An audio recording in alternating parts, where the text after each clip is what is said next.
Hello dear student, welcome back to this channel. तो चलिए start करते हैं आज का टॉपिक स्टार्ट करने से पहले एक छोटी सी रिक्वेस्ट है। आपने प्रीवियस लेक्चर नहीं देखा तो ऊपर आई बटन के अंदर जाना, आपको वहां पर एक लिंक मिलेगी, उसको वॉच करके आना, तभी आपको यहाँ पर देखने का एक बेनिफिट मिलेगा प्रॉपर। ठीक है, लिंक होता है हर एक चीज के साथ, तो हम ज्यादा चीजें रिपीट नहीं करते, तो आपको वहीं से आपको करनी होती है। ठीक है, तो आज का टॉपिक बहुत ही इंपॉर्टेंट है और यहाँ पर हमारे पास सबसे पहले हम स्टार्ट करेंगे। आपको एक आर्टिकल दे रखा है यार, एक डेफिनेशन, आप उसको अपने जहन के अंदर उतार लेना।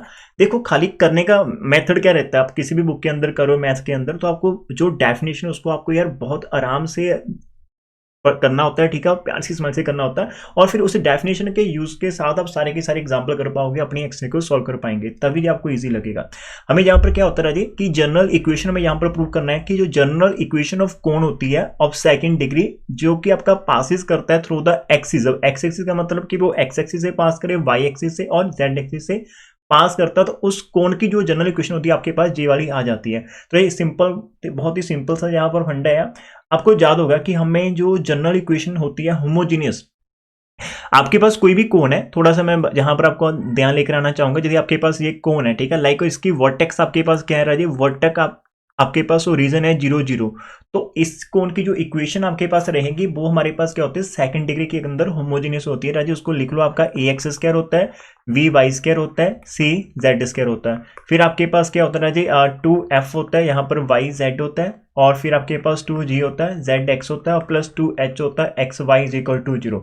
ये आपके पास सेकंड डिग्री होमोजीनियस इक्वेशन, जहां पर मैं वर्ड यूज कर रहा हूं होमोजीनियस राजी, और होमोजीनियस हम इसलिए यूज कर रहे हैं बिकॉज आपकी इसकी वर्टेक्स कितनी है 0 0। आप ये नहीं बोलोगे कि सर जी क्या ऑलवेज हमारे पास जो इक्वेशन ऑफ कोण होती है वो होमोजीनियस होगी, नहीं, एक जे डिपेंड करता है वर्टेक्स के ऊपर। वर्टेक्स 0 0 0 है तब आपका होमोजीनियस होगा, ऐसा चलेगा। वर्टेक्स आपके पास कोई और दे रखी हो तो आपका राजे वहां पर होमोजीनियस नहीं भी हो सकते, it depend upon the vertex. ठीक है, 0 0 0 के ऊपर। तो समटाइम आपके पास सेकंड डिग्री की होगी लेकिन होमोजीनियस वर्ड वहां से हट जाएगा, सेकंड डिग्री की होगी लेकिन होमोजीनियस वर्ड वहां से हट जाएगा, जैसे आप उसको क्वाड्रेटिक इक्वेशन बोल सकते हैं। ठीक है, ये पहला पॉइंट मैंने आपको सिखाया। अब हमारे केस में पता क्या दे रखा है कि आपका जो भी कोण है जी, आपके पास 3 एक्सिस होती है, लाइक ये आपका हमारे पास क्या है, एक्स एक्सिस है, ये हमारे पास वाई एक्सिस। देखो जी, 15 मिनट यदि आप सबर से बैठ जाते हो, वीडियो को आप स्किप नहीं करते, तो इसके बाद आपको बहुत फायदा होने वाला है। यदि आप स्किप करोगे तो आपका ही यहाँ पर लॉस होगा। ठीक है, हमारे पास 3 एक्सिस होती है, यहाँ पर 1 0 0 इसके डायरेक्शन रेशियो रहते हैं, यहाँ पर इसके डायरेक्शन रेशियो होते हैं आपके पास 0 1, और 0 इसके डायरेक्शन रेशियो होते हैं आपके पास 0 0 1। अब हम एक ऐसा कोण निकालना चाहते हैं जो कोण आपका इन तीनों वर्टेक्स के अंदर से पास करते हो। यहां पर आप इसको कुछ लेट कर लेते हैं कि हमारे पास यहां पर फॉर्म करना थोड़ा मुश्किल है। जैसे मान लेते हैं कि हमारी कोई वर्टेक्स यहां पर इसकी है, यदि आप इसको प्लॉट करना चाहते हो कुछ यार ऐसे आप इसको प्लॉट कर सकते हो। ठीक है, लेकिन आपको जेड एक्सिस भी शो करनी, तो जेड एक्सिस जहां पर हमारी शो हो रही है डाउनवर्ड, लेकिन जेड एक्सिस आपकी क्या होती है, परपेंडिकुलर टू द सरफेस होती है, कि आपका कोण उसके अंदर से भी कट कर जाएगा आराम से। ठीक है, 3 आएगी। अब इसका बेनिफिट पता क्या रहेगा आपको, कि जब आप बोल रहे कि हमारा कोण इन 3 एक्सिस के अंदर से पास करे, तो राजे जैसे आपका जो कोण है ना, लाइक जो आपका कोण दे रखा है, जैसा कोण आपका एक्स एक्सिस को कट करेगा, जैसे आपका कोण एक्स एक्सिस को कट करेगा, लाइक जब मैं आपका कोण फॉर्म कर देता हूं। ठीक है, यहां पर हम मान लेते हैं कि हमारे पास एक लाइक एक्स एक्सिस ऐसे यहां पर किसी पॉइंट के ऊपर टच करती है। यदि एक्स एक्सिस टच करती तो जो उसकी ना पॉइंट रहेगा, जो वाला एक कॉमन पॉइंट रहेगा आपका एक्स एक्सिस के ऊपर, वो आपका कोण को सेटिस्फाई करेगा। अभी हमारे केस के अंदर 1 0 1, आप कोई भी पॉइंट यदि एक्स एक्सिस के ऊपर लेते हो तो राजे वो डिपेंड करता है उसकी डायरेक्शन रेशियो के ऊपर डिपेंड करता है, आप उससे उसको फॉर्म कर सकते हो। तो कहने का मीनिंग क्या होगा हमारे केस के अंदर, कि आपकी जब आपका गिवन कोण है राजे वो पास करेगा एक्स एक्सिस के अंदर, तो जो एक्स एक्सिस के डायरेक्शन रेशियो रहेंगे 1 0 0, वो आपके गिवन कोण को सेटिस्फाई करेंगे। आप क्या करोगे, आप एक्स को 1 ले लेना, y को 0 कर करना, और z को 0 आप पुट कर देना इक्वेशन नंबर 1 के अंदर। जैसे आप पुट करेंगे y और z को, आपका सारे का सारा 0 हो जाएगा। वहां से आपके पास क्या आ जाएगा कि a इज इक्वल टू 0। तो सिमिलरली हमारा कोण यदि y एक्सिस से पास करेगा, z एक्सिस से पास करे, तो राजे आपके पास क्या रहेगा कि आपकी जो direction ratio of y axis रहेंगे एंड z एक्सिस रहेंगे, वो भी आपके सेटिस्फाई करेंगे गिवन इक्वेशन नंबर 1 को। जैसे आप उनको 1 by 1 वहां पर पुट करेंगे, आपके पास v0 आ जाएगा, आपके पास C0 आ जाएगा। अरे बेसिकली इक्वेशन आपकी 1 ही रह रही है। नंबर 1 पॉइंट आपका वर्टेक्स ओरिजिन ही है, बस हमने इतना बात करा है कि वो हमारा कोऑर्डिनेट एक्सिस के अंदर से पास करा है। तो आपके पास ABC0 आने के बाद आप वापस से उनको इक्वेशन नंबर 1 के अंदर पुट कर देंगे, तो आपको पहली वाली 3 इक्वेशन जहां पर टर्म्स ऑफ राजी खत्म हो जाएगी, खाली आपके पास लास्ट वाली 3 टर्म्स बचेंगी, उनके अंदर से आपका 2 कॉमन आ जाएगा। 2 तो 0 होगा नहीं, तो which is your required equation. तो आज के बाद यदि आपको कोई भी चीज जहां पर दे रखी हो और आपको कोई भी आर्टिकल या डेफिनेशन कोण की आ जाती है और वो बोलते हैं कि आपके पास एक कोण है जिसके वर्टेक्स आपके पास क्या ओरिजिन में, फिर से रिपीट करने जा रहा हूं, ध्यान से देखो। आपके माइंड के अंदर ये चीज आपकी क्या कहना बैठ जानी चाहिए। आपको बोला जाएगा कि आप एक ऐसी इक्वेशन कोण की लिखो जिसकी वर्टेक्स 0 0 हुआ, लेकिन वो आपके तीनों की तीनों कोऑर्डिनेट एक्सिस को टच करता है। तो फिर आप क्या लिखोगे, आप एफ के साथ वाई जेड लिखोगे, जी के साथ आप जेड एक्स लिखोगे, एच के साथ आप एक्स वाई लिखोगे इज इक्वल टू 0। तो ये आपके पास वो इक्वेशन ऑफ कोण होगी राजे। It is the equation of cone जो कि आपका वर्टेक्स इसकी कितनी आ रही है, ओरिजिन आ रही है, और साथ ही साथ ये आपका तीनों एक्सिस के अंदर से पास करा। तो इस चीज को माइंड में अंदर लेके आना। अब इसकी हेल्प के साथ सर जी क्वेश्चन करके दिखाओगे कैसे आएंगे। 5 क्वेश्चन मैंने जहां जहां से मेरे को मिले मैंने सारे के सारे उठा लिए आपके कि ये टॉपिक ही खत्म कर देना है। पहली एग्जांपल देखिएगा कि find the equation of cone निकालो which pass through the coordinate axis. वो आपका 2 कोऑर्डिनेट एक्सिस के अंदर से which pass through the coordinate axis. एक तो कोऑर्डिनेट एक्सिस के अंदर से पास करा, ठीक है, उसके बाद वो 2 लाइन और दे रखी उनके अंदर से भी पास करता है। तो सिंपल हम यहां पर लेट कर लेंगे। तो आप इसका जो आंसर करेंगे स्टार्ट, तो इसका जो आंसर आपका ऐसे स्टार्ट होगा कि कोई भी इक्वेशन ऑफ कोण है यदि वो पास करती है 3 कोऑर्डिनेट एक्सिस के अंदर। अभी सर ने बताया कि उसकी इक्वेशन क्या होती है, एफ वाई जेड जी जेड एक्स और प्लस ये आपका हो जाता है इक्वेशन ऑफ कोण। ये मैंने आपको बता रखा है, हमने याद भी कर लिया, ठीक है। अभी हमें दे रखा है कि ये वाला इक्वेशन फर्दर 2 लाइन के अंदर से पास करता, तो it this cone pass through the another 2 line this and this. राजे फिर आप उन लाइन की भी डायरेक्शन रेशियो जहां पर लिख लेंगे, तो ये आपका नीचे वाली का 1 - 2 3 आ रहा और इसका डायरेक्शन रेशियो आपके पास जे वाला मिलेगा। राजे अब ये लाइन के अंदर से भी पास करेंगे तो इस लाइन के डायरेक्शन रेशियो भी आपके कोण की इक्वेशन को क्या करेंगे, सेटिस्फाई करेंगे, दोनों के दोनों करेंगे, ठीक है। तो आप क्या करोगे, अब की बार हमें यहाँ पर जो नंबर ये लाइक आपका एक्स है, वाई है, जेड, तो आपको इसको उठाना है और इक्वेशन नंबर 1 के अंदर पुट कर देना। तो आपके पास राजी एक ऐसी इक्वेशन बन जाएगी जैसे -f + 3g - 2h आ जाएगा, और फिर से आपका जो दूसरे वाला ये डायरेक्शन रेशियो इसकी वैल्यू भी आपने इक्वेशन नंबर 1 के अंदर पुट कर देनी है। तो आपके पास 2 इक्वेशन बन जाएगी। यदि आपको ये इक्वेशन 2 बनने के बाद 2312 वाला मेथड आपको याद है कि बचपन के अंदर हम करते होते थे, आई थिंक आपने 10th के अंदर करा हुआ, क्या क्रॉस मल्टीप्लिकेशन भी इसको आप कह सकते हो, या फिर माइनस का 6f आपको दे रखा होता है, 3g है, और माइनस का 2h = 0 है, और डियर माइनस का f आपको दे रखा है, प्लस के 3g है, और माइनस का 3h आपको दे रखा है। तो हम यहाँ से 2312 वाला मेथड लगा सकते हैं। आप f लिख लो, आप g लिख लो, आप h लिख लो। तो पहले आपने क्या लिखना होता है, नीचे आपका 2 and 3, तो यहाँ से 3 and 3 है, यहाँ से -2 and -3 है, और फिर यहाँ पर हम लिखते हैं 3 and 1, तो -2 और -3 और 1 हमारा -6 and -1 है, और h के नीचे आप लिखोगे 1 and 2। लाइक यहाँ पर पेयरिंग होती है, 23 होता है, फिर 3 1 होता है, फिर 1 और 2 हमारे पास होता है। अब 1 हमारा -6 है, और -1 और 2 हमारे पास कितना रहा जी, 3,3। तो आपको इसको इधर मल्टीप्लाई करना होता है, फिर -j करना होता है। तो हमारे पास नीचे आ जाएगा माइनस के 9 प्लस के 6 आ जाएंगे, जी के नीचे आपका प्लस का 2 मिल जाएगा आपको, और माइनस का आपको 18 मिल जाएगा, और h के नीचे हमारे पास माइनस के 18 और प्लस का 3 राजे मिल जाएगा। अब थोड़ा सा इसको स्क्रॉल करेंगे तो आपको f की वैल्यू जो देखने को मिलेगी -3, मतलब प्रोपोर्शनल रहेगी, ये माइनस के 16 और h आपका प्रोपोर्शनल -2 15 रहेगा। राजे इनके अंदर से जो भी चीज कॉमन मिल रही है आप उसको यहाँ से हटा सकते हो, because this is equal to something constant के इक्वल रहेंगे। तो आपका यहाँ से पहले तो आप माइनस से हटा दो कि f प्रोपोर्शनल आपका 3 रहेगा, जी आपका 16 के प्रोपोर्शनल, एच आपका 15 के प्रोपोर्शनल होगा, और फिर हम इसको इज इक्वल टू के कर लेंगे। तो डियर वहां से आपके पास f की वैल्यू आपको 3k देखने को मिलेगी, g की वैल्यू आपको 16k देखने को मिलेगी, और h की वैल्यू आपको 15k देखने को मिलेगी।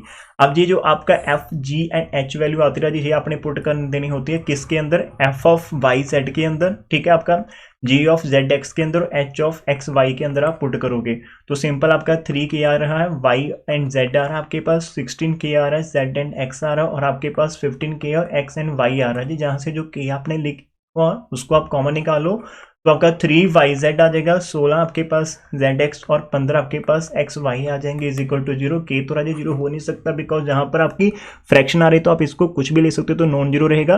तो यहाँ से आपका कोण की इक्वेशन 3yz बनेगी, 16zx बनेगी, प्लस के 15x of y is equal to 0 बनेगा।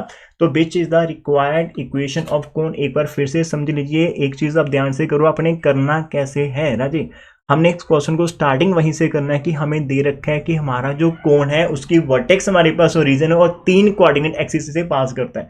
हाँ, आप वहां पर आर्टिकल का यदि ऐड करना चाहते करो, लेकिन नहीं, यदि आपको आंसर याद है सिंपली कि हमारी इक्वेशन हमें याद है, तो डायरेक्ट इक्वेशन से स्टार्ट करिए। वो 2 और लाइन के अंदर से पास करें तो उनके डायरेक्शन रेशियो को निकालिएगा। अब एवरी टाइम आपके डायरेक्शन रेशियो इतना इजी नहीं हो सकता, सम टाइम आपकी इक्वेशन थोड़ी सी चेंज होकर भी आ सकती है, उसका आइडिया भी मैं अभी आपको यहाँ पर देने वाला हूँ। लेकिन हम पहले हमारा फाइनल आंसर जहाँ पर मैच कर लेते हैं जो भी हमने निकाला और जो आपकी बुक के अंदर था। तो देखो राज, इन्होंने नीचे सॉल्व कर रखा है, तो सर ये नीचे इन्होंने 2 - 18 कर रखा है, तो कोई दिक्कत नहीं है ना। तो हमारे पास कितना आ गया, ये आंसर आ गया, और हमारा फाइनल आंसर आज ये वाला मिल जाएगा। 3yz है और हमने भी इतना ही कर रखा है, ठीक है जी, हो गया। एक काम ध्यान रखना, अब यार इसके अंदर और चेंजेस क्या हो सकते हैं। अब आपको क्या हो सकता है कि आपकी जो लाइन के अंदर से पास करा, समटाइम आपके पास लाइन ऐसे ही हो सकती है कि नीचे आपको 4 दे रखा हो, इधर आपकी लाइन दे रखी है 4x, सॉरी ये y वाला हो गया, आपको y माइनस का प्लस का 6/3 दे रखा होता है, या फिर आपको 7 - z/2 दे रखा हो। अब बोल रहा है कि यार इस लाइन के अंदर से पास करा, लाइक, और इस ऐसी एक कोई और लाइन भी हो सकती है। आपको बोला होगा कि आप एक ऐसे कोण की इक्वेशन बनाओ जिसका वर्टेक्स आपका ओरिजिन है और वो कोऑर्डिनेट एक्सिस के अंदर से पास करा, और and also pass through the 2 line. अब एक लाइन की मैंने इक्वेशन यहां पर दे दी। अब यहां से यदि आप ऐसे 4, 3 और 2 को उठा लेते हो एज अ डायरेक्शन रेशियो, तो आपका सम यहां से क्रॉस हो जाएगा। यदि डायरेक्शन रेशियो निकालने के लिए आपको स्टैंडर्ड फॉर्म में जाना पड़ेगा, आपको x - x1 ओवर आपको यहाँ पर ए रखना पड़ेगा, y - y1 b रखना पड़ेगा, z - z1 c आपको रखना पड़ेगा। सर जी अब यहाँ पर देखो, यहाँ पर x का ऑप्शन 2 है, तो यहाँ से आपको 2 को कॉमन निकालना पड़ेगा। ये तो आपका ठीक है, 1 का ऑप्शन चाहिए और z का ऑप्शन भी आपको 1 चाहिए। आपको x, y, z का ऑप्शन पहले 1 बना लेना है। कैसे बनाएंगे, खाली आपको यहाँ से 2 कॉमन निकालना है। तो 2 कॉमन निकालेंगे तो x - 5 है, आपका 2 आ जाएगा, नीचे आपका 4 है, तो यहाँ से आपकी कटिंग हो जाएगी, तो ये आपको नीचे 2 देखने को मिलेगा। सेकंड वाला आपका कोई दिक्कत नहीं, लेकिन इसके अंदर से माइनस कॉमन निकालेंगे तो z - 7/2, तो ये माइनस आपने नीचे लगा देना है, यहाँ से हटा देना है, तो आपके पास नीचे आ जाएगा -2। तो देखो आपका 2, 3 - 2 आपके पास डी रेशियो बन रही है, ना कि पहले वाले बनेंगे। उसके बाद तो आपको सिंपल काम पता है कि आपने कैसे करना। तो जी आपकी पहली एग्जाम्पल मैंने यहाँ पर कवर करी है, ठीक है। 20 मिनट की वीडियो, खाली पूरे का पूरा टॉपिक खत्म हो जाएगा। बस वीडियो के अंदर अपने चैनल को सब्सक्राइब नहीं करा तो एक बार वो जरूर कर लेना, और इस चीज को लाइक भी करके जाना, ठीक है। और लास्ट में कमेंट करके बताना कि सर थैंक यू, ये वाला टॉपिक जो है पूरा हमारा कंफर्म हो गया। सेकंड एग्जांपल है जी आपके पास सेम टू सेम है, यहाँ पर भी है फाइंड द इक्वेशन। आप अपनी सेल्फ प्रैक्टिस के लिए इसको यहाँ से करने की कोशिश करना और इसका आंसर खुद से यहाँ पर चेक करना, ठीक है। इसका आंसर खुद से चेक करना। आंसर यहाँ पर हम आपको दे देते हैं कि इसका आंसर आपको ये वाला अंडरलाइन कर लेना है, ये आंसर सेकंड। और यदि आपका आंसर मैच कर जाता है, प्लीज वीडियो को पॉज करके नोट करिए। आंसर मैच कर जाता तो आप कमेंट बॉक्स में कमेंट करना मत भूलना। सेकंड एग्जांपल जहां पर आपको दे रखी है सेम टू सेम है, find the equation of the cone which contain the coordinate axis. इसने बोला कि ऐसा कोण निकालो जो कोऑर्डिनेट एक्सिस कंटेन कर रहा है, और साथ में उसका जो है ना लाइन थ्रू द ओरिजिन, तो ओरिजिन मतलब वर्टेक्स ओरिजिन रहेगी, और आपके पास और भी 2 लाइन के अंदर से पास करा है जिनके डायरेक्शन को साइन क्या है, L1 M1 N1 है, L2 M2 N2 आपके पास दे रखे हैं। सिंपल सा प्रोसीजर यहाँ पर है। अब माय डियर स्टूडेंट, ये सारे का सारा सम आपका जनरल में चलेगा। थोड़ा सा दिमाग लगाकर यदि करना चाहते हो तो आप कर सकते हो, कोई दिक्कत नहीं। आपकी स्टार्टिंग वाला सेम ही चलेगा कि इक्वेशन ऑफ कोण यदि पास करती है आपकी ओरिजिन से एंड कोऑर्डिनेट एक्सिस, तो जो आपका इक्वेशन ऑफ इक्वेशन ऑफ कोण आ जाएगी। फिर आपका ये पहले के डायरेक्शन रेशियो पता है, ये डायरेक्शन रेशियो दोनों आप इसके अंदर पुट कर देंगे तो राजी आपके पास ऐसी 2 इक्वेशंस बन जाएगी। फिर आप इन दोनों को आपस में सॉल्व करेंगे। सर जी कैसे करना, यहाँ पर f, यहाँ पर g और यहाँ पर h करना। आपने वही वाला 2312 वाला मेथड लगाना। पहले आप 2 और 3 लिखेंगे, फिर आप 3 और 1 लिखेंगे, फिर आप 1 और 2, और उनका खाली डिटर्मिनेंट आपने सॉल्व करना है, ठीक है। तो आई थिंक आप लोग कर लोगे। तो आपके पास जो भी f, g और h की वैल्यू आप इसको इक्वल टू k करके निकालेंगे, उसको नंबर 1 के अंदर पुट कर देना, तो ये आपका सॉल्व होने के बाद कुछ ऐसा बन जाएगा। एग्जाम्पल नंबर 2 थी आपकी, ठीक है। जितनी मेरे को देखी सेम टू सेम मैंने सारी की सारी उठा ली। अब यहाँ पर आपको क्या मिलता है, एग्जाम्पल नंबर 4 के अंदर आ जाइए। यहाँ पर फिर से सेम है, find the equation of quadratic cone आपने निकालना है, इसको हम क्वाड्रेटिक कोन बोल देते हैं, ठीक है। विच पास थ्रू द 3 एक्सिस के अंदर से पास करता है और 3 म्यूचुअली परपेंडिकुलर लाइन। अब 3 एक्सिस से पास करेगा एंड ओरिजिन से पास करे तो हमारा एक नंबर का काम हो जाता है कि कोई भी इक्वेशन ऑफ कोन है यदि वो पास करती है 3 एक्सिस ऑफ के अंदर से ना, and also with vertex origin, तो उसकी इक्वेशन हमारे पास वही साहब इतनी होती है। एफ आपका वाई जेड होता है, जी आपका जेड एक्स होता है और एच आपका एक्स वाई। इसको याद कर लेना, ठीक है, इसको याद कर लेना, ये वाला आपके पास चलेगा। अब हमारे पास क्या है कि यहाँ पर है ना, ये जो कोण दे रखा है आपको तीनों की तीनों लाइन से पास करते हैं, इन्होंने 2 लाइन कर रखी है। आप यहाँ पर क्या करना, तीनों की तीनों लाइन के अंदर से पास करता है। दिस कोण पासिस थ्रू द 3 लाइन। तो यहाँ पर इसके जो डायरेक्शन रेशियो आपको मिल रही है 1 - 2 3, आप इसको ना इक्वेशन नंबर 1 के अंदर पुट कर देना। तो आपके पास राजे क्या आ जाएगा हमारे पास, इसको आप क्या पुट करोगे, एक्स वाई जेड की वैल्यू समझकर आप क्या करोगे 1 के अंदर पुट कर देना। ध्यान से करना, जैसे एफ आपका एज इट रहेगा। अब वाई की वैल्यू -2 मिल रही है और आपको z की वैल्यू 3 मिल रही है, ठीक है। फिर आपका g वाला केस हो जाएगा, आपको z की वैल्यू 3 मिल रही है, आपको x की वैल्यू 1 मिल रही है। फिर आपका h वाला केस हो जाएगा, आपको x की वैल्यू 1 मिल रही है, y की वैल्यू -2 = 0। तो आपको -6f मिल जाएगा राजे, 3 आपका g मिल जाएगा, -2h = ये। आप इसको इक्वेशन नंबर 2 मार्क कर लेना। ऐसे आपने दूसरे वाले को राजे पुट करना है। दूसरे वाले को आप पुट करोगे तो हमारे पास आई थिंक आ जाएगा -f आ जाएगा। फिर आपका नहीं सॉरी, हमारे पास पहले वाई जेड तो माइनस का नहीं प्लस का एफ आएगा, फिर जेड के साथ एक्स लगेगा तो माइनस का आपका जी आ जाएगा और फिर माइनस का एक्स = 0 आपके पास मिलेगा। यहाँ पर एच आएगा तीसरे केस में। और जी आपका इक्वेशन नंबर 3। और अरे आपने थर्ड को भी अभी पुट कर लो, कोई दिक्कत नहीं, थर्ड को भी अभी पुट करो तो आपका एफ के साथ आ जाएगा ये वाला 4 × 4f आ जाएगा। और जब आप नेक्स्ट लगाएंगे तो फिर आपका z एंड x आएगा ना साथ में, तो 5 आ जाएगा g। और जब आप h के साथ लगाएंगे तो x y, तो आपका 20 आपको देखने को मिलेगा, h = 0, तो ये आपके पास 4th आ जाएगा। तो राजा आपके पास क्वेश्चन नंबर 2 and 3 and 4 बन जाएगी। आपने करना क्या, जहाँ से क्वेश्चन नंबर 2 and 3 को उठाकर सॉल्व कर लेना, वहाँ से f g and h को निकालना। जो भी आपकी एफ जी एच की वैल्यू आ जाएगी राजे, उन वैल्यू का अपने इक्वेशन नंबर 4 के अंदर पुट करके देखना है क्या उसको वो मैच करे। यदि मैच कर जाएगी तो फिर हम एफ जी और एच की वो वैल्यू को अपने अपने फर्दर इक्वेशन नंबर 1 के अंदर पुट करने के लिए ले जाएंगे। लेकिन इसका मतलब क्या होगा कि यदि हम 2 and 3 को सॉल्व करके एफ जी एच निकालेंगे और वो थर्ड को सेटिस्फाई करके, तो मतलब आपका जो एग्जैक्ट आपकी वैल्यू आपको मिल चुकी है जो पूरी की पूरी तीनों इक्वेशन को सेटिस्फाई करी है, एंड वो एफ जी एच को हम 1 के अंदर पुट करेंगे तो फाइनल आंसर हमारे सामने यहाँ पर आ जाएगा। तो ऐसा कर लेते हैं कि इसको एक प्रॉपर इसको सॉल्व कर ही लेते हैं, ठीक है। तो हमारे पास क्या आ रहा, हमारे पास क्या आ रहा, हम एक बार प्रॉपर कर ही लेते हैं इसको सॉल्व। तो राजी हमारे पास इक्वेशन था, मेरे को लिखवाना। हमारी जो इक्वेशन आई थी आई थिंक हमारे पास माइनस का बना था, हमारे पास इक्वेशन बनी थी, एक बार लिख दे। हमारे पास माइनस का 6f बना था, 3g बना था, -2h = 0 था, और एक उसके बाद हमारे पास बन गई थी f - g - h = 0। इसको सॉल्व कर लेते हैं। यहाँ पर f लिख लो, इधर g लिख लो, इधर आपका h लिख लो। तो f के नीचे आपका आ जाएगा 3 and -1 और -2 and -1, और g के नीचे आ जाएगा आपका -2 -1 -6 1, और h के नीचे आपके पास -6 1 आ जाएगा, 3 and -1 आ जाएगा, ठीक है। और यहाँ से आप राजी इसको सॉल्व करना, तो f के नीचे आपके पास आएगा -3 +2 आ जाएगा, और g के नीचे आपका -2 -6 आ जाएगा, और h के नीचे आपके पास +6 और -3 आ जाएगा, डियर। तो यहाँ से आपका f के नीचे आ जाएगा -1 आ जाएगा, g के नीचे आपको -8 मिलेंगे, और h के नीचे आपको +3 मिलेंगे। डियर आप माइनस से नीचे कॉमन मल्टीप्लाई कर सकते हो, तो आपका 1 आ जाएगा, g के नीचे आपको 8 मिलेगा, और h के नीचे आपको -3 और = आप सम k लेट कर सकते हैं, ठीक है। ऐसा करने के बाद आपके पास f की वैल्यू 1k आ जाएगी, और g की वैल्यू आपको 8k देखने को मिलेगी, और h की वैल्यू आपको -3k देखने को मिलेगी। तो ये f g और h की वैल्यू जो मैंने आपको लिखवा रखी, इसको आपने कहाँ पर पुट करना, आपने इसको पुट करना जी वाली इक्वेशन के अंदर 4 5 और 20 वाले के अंदर से। तो हमारे पास 4f था, 5h था, और +20 हमारे पास सॉरी h था, यहाँ पर आपका g आ जाएगा, ठीक है। जी वाला = 0 है, तो हमने देखना है कि हमारी इक्वेशन इसको सेटिस्फाई कर रही नहीं कर रही। तो 4 × 1k आप करोगे, ठीक है हमारे पास, और प्लस हमारा 5 × 8k आप करोगे, और +20 × -k 3k करोगे। तो यहाँ पर हमें चेक करना है कि हमारा आंसर मैच करता है या नहीं करता। एक बार चेक कर लो, आपके पास 4f के है और +20h के है, तो हम यहाँ पर एक बार चेक कर लेते हैं हमारे पास कितना आएगा। 5 4 1 हमारे पास दे रखा था 5, तो यहाँ पर आपका आ जाएगा 4 आ गया, बाई z आ गया, फिर जेड एक्स का आपका 5 आ गया, फिर 20 ही आपके पास h आ जाएगा, ठीक है। तो आपकी यहाँ पर वैल्यू कौन सी आ रही है, आपको 4K देखने को मिल रहा है, प्लस आपको 40 मिल रहा है और माइनस के आपको 60K मिल रहे हैं। तो यहाँ पर जी आपका 44K आ गया, माइनस का 60K आ गया। तो यहाँ पर एक छोटी सी प्रॉब्लम देखने को मिल रही है। तो 20 हमारे पास इक्वेशन 4 + 20 आएगी और यहाँ पर एफ की वैल्यू एक बार देख लो थोड़ा सा ध्यान से। एफ की वैल्यू हमारे पास आएगी, एफ की वैल्यू हमारे पास, ये थोड़ी मिस्टेक आपने करी यहाँ पर।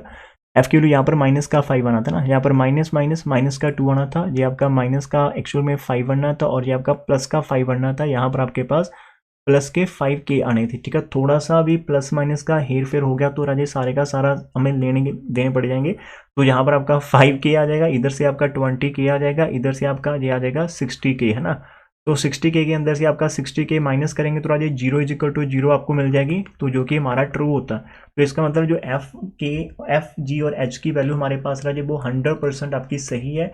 तो हम यहाँ से आगे मूव कर सकते हैं। आपको मैं बुक के अंदर भी दिखा देता हूँ कैसे कर रखा है। इन्होंने ना ये इक्वेशन बाद में बना रखी, तो आपने पहले ही बना लेनी थी। ये वाली इक्वेशन उन्होंने बाद में बना रखी है कि हमारा कौन इसके अंदर से भी पास करता, हम पहले ही वही बना चुके हैं। इसके अंदर पुट करेंगे, यहाँ पर 0 = 0 आपके पास ट्रू आ जाएगा। तो इन वैल्यू को अपने इक्वेशन नंबर, जो बेसिकली आपका इक्वेशन नंबर 1 था, उसके अंदर ये पुट कर देना। वहां से के आपका कांस्टेंट कॉमन आ जाएगा, तो जो बचेगा that will be your required equation of कौन आ जाएगी। और लास्ट सम की आप स्क्रीनशॉट यहाँ पर ले लो, इसको भी आपने खुद से करना है। यहाँ पर 2 आप x/2 है, यहाँ पर y आप 1 लिख सकते हो, यहाँ पर आप z/-1 मतलब इसका +1 हटा देना जहाँ से, फिर x/1 आ गया, जो आपके सारे के सारे आ जाएंगे। तो यहाँ पे आपको डायरेक्शन रेशियो देखने को मिल जाएंगे, ठीक है, आराम से। तो ये डिट्टो कॉपी है। यहाँ पर देखो उन्होंने 3 डायरेक्शन रेशियो लिख रखी हैं, इक्वेशंस के अंदर पुट कर दिया। 3 इक्वेशंस बन जाएगी आपके पास, कोई 2 इक्वेशन आप एट अ टाइम के अंदर सॉल्व कर लेना और उसकी वैल्यू थर्ड में पुट कर देना, सेटिस्फाई कर जाएगी तो वो वैल्यू लेकर आप आगे बढ़ सकते हैं।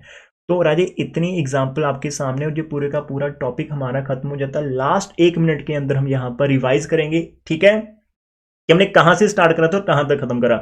और इस चीज को देखने, यदि आप इस चीज को स्किप करना चाहते हो कर लो, कोई दिक्कत नहीं, लेकिन यदि आप 20 मिनट तक देख रहे हो और आप 2 मिनट यदि 1 मिनट और रुकते हो तो राजी आपका पूरे का पूरा जहां पर मैं रिवाइज करवा कर जाऊंगा। जस्ट अपने बैठना, कॉपी पेन रख दो, अपने माइंड के अंदर चलो। हमने स्टार्ट कहां से करा था, हमने क्वाड्रेटिक कोण बोलते हैं इसको, क्वाड्रेटिक कोण, ठीक है। हम क्वाड्रेटिक नहीं बोलते, बस यहाँ पर क्वाड्रेटिक कोण होता है। वो क्या होता है हमारे पास सेकंड डिग्री के अंदर, जस्ट अजय लिख कर नहीं करना, सिर्फ सुनकर करना। हमारे पास कोई भी क्वाड्रेटिक एक सेकंड डिग्री की होमोजीनियस इक्वेशन होती है, हम होमोजीनियस बोलते हैं बिकॉज वर्टेक्स हम रीजन ले रहे होते हैं। इक्वेशन होती है ax² + vy² + c आपके पास आ जाता है, z² आ जाता है, फिर आपका 2f। अब यहाँ पर देखो ना ABC आता है, फिर आपका D और E नहीं आता, FGH आता है, FGH। तो जैसे आप F के साथ जाते हो तो आप X वाले को छोड़कर Y एंड Z का पेयर लेते हैं, फिर Z एंड X का पेयर आता है, फिर X एंड Y का पेयर आता है, तो FGH। तो ऐसे ही आप याद रख सकते हो FGH, ठीक है। ये सारी चीजें आपके सामने आ जाएगी। अब इसके अंदर क्या कि जो भी आपकी इक्वेशन आ जाएगी वो आपके तीनों क्वाड्रेंट एक्सिस के अंदर से पास करेगी, तो यार वो तीनों को कट करेगी। एक्स एक्सिस को कट करनी जाएगी तो वहां पर उसकी डायरेक्शन रेशियो 1 0 0 उसको सेटिस्फाई कर जाएगी, तो आप उसको उसके अंदर पुट करेंगे तो वहां से A0 आ जाता है, सेकंड के अंदर से आपका B0 आता है, थर्ड के अंदर से आपका C0 आता है। हम तीनों वैल्यू को उठाते और गिवन इक्वेशन के अंदर पुट कर देते, तो वहां से हमारा रिड्यूस हो जाता है कि हमारे पास जो इक्वेशन ऑफ कोण आती है जिसकी वर्टेक्स ओरिजिन होती है, मैं फिर से बोलता, जिसकी वर्टेक्स ओरिजिन होती है, जो होमोजीनियस होती है और जो तीनों की तीनों क्वाड्रेंट एक्सिस के अंदर से पास करती है, उसकी इक्वेशन बन जाती है आपके पास FGH। तो रहते हैं लेकिन साथ में YZ आ गया, ZX और XY हो गया। और उसके रिलेटेड जितने भी क्वेश्चन आपको एक्सेल के अंदर मिलते हैं मैंने यहाँ पर आपको लेकर आ गया। क्वेश्चन कैसे आ सकता है कि आप एक आपका कोण दे, आपने एक ऐसे कोण की इक्वेशन बनानी है जिसकी वर्टेक्स आपकी ओरिजिन है और जो क्वाड्रेंट एक्सिस से पास करता, और साथ में आपको 2 लाइन जहां 3 लाइन दे रखी है कि इनके अंदर से भी पास करता। तो सिंपल सा फंडा, हम F वहां से स्टार्ट करेंगे, FYZ के अंदर से प्लस वो वाली इक्वेशन लिख दी और फिर लिखेंगे कि यार ये वाली कोण तो हमारा दी हुई लाइन के अंदर से भी पास करता। आप उनके डायरेक्शन रेशियो बहुत ही ध्यान से लेकर आएंगे, स्टैंडर्ड फॉर्म के अंदर लिख लो, फिर डायरेक्शन रेशियो वहां से पिक करना और वो डायरेक्शन रेशियो को भी वहां पर पुट कर देना। 2312 का मेथड होता है जिसको आप क्रॉस मल्टीप्लिकेशन भी शायद कहते हैं। उस मेथड से आप इनको FGH की वैल्यू निकाल लो। यदि 2 इक्वेशन है तो यार इनको डायरेक्ट पुट कर दो, यदि 3 इक्वेशन दे रखी है तो 2 के अंदर से निकालकर तीसरे के अंदर पुट करके वेरीफाई कर लो यार भाई इसको कोई प्रॉब्लम तो नहीं है। यदि प्रॉब्लम नहीं है तो उसको आप फाइनल में पुट करो, आपका काम खत्म, टॉपिक खत्म। जिन बच्चों का टॉपिक ये वाला खत्म हो गया प्लीज कमेंट सेक्शन के अंदर आकर बता सकते, बिकॉज आपका छोटा सा कमेंट, छोटा सा लाइक और एक सिंगल आपका सब्सक्राइब बटन को प्रेस करना यार बहुत कॉन्फिडेंस देता है। आप बच्चे मैसेज करते हो कि सर ये वाला भी हमें चाहिए, वो भी चाहिए, तो यार हमें भी कुछ चाहिए, वो आपको पता है, बस आप वो चीज़ कर दो। Thank you for watching this one. मिलते हैं नेक्स्ट पार्ट के साथ, ऐसे स्माइल करते रहिए। God bless us, take care.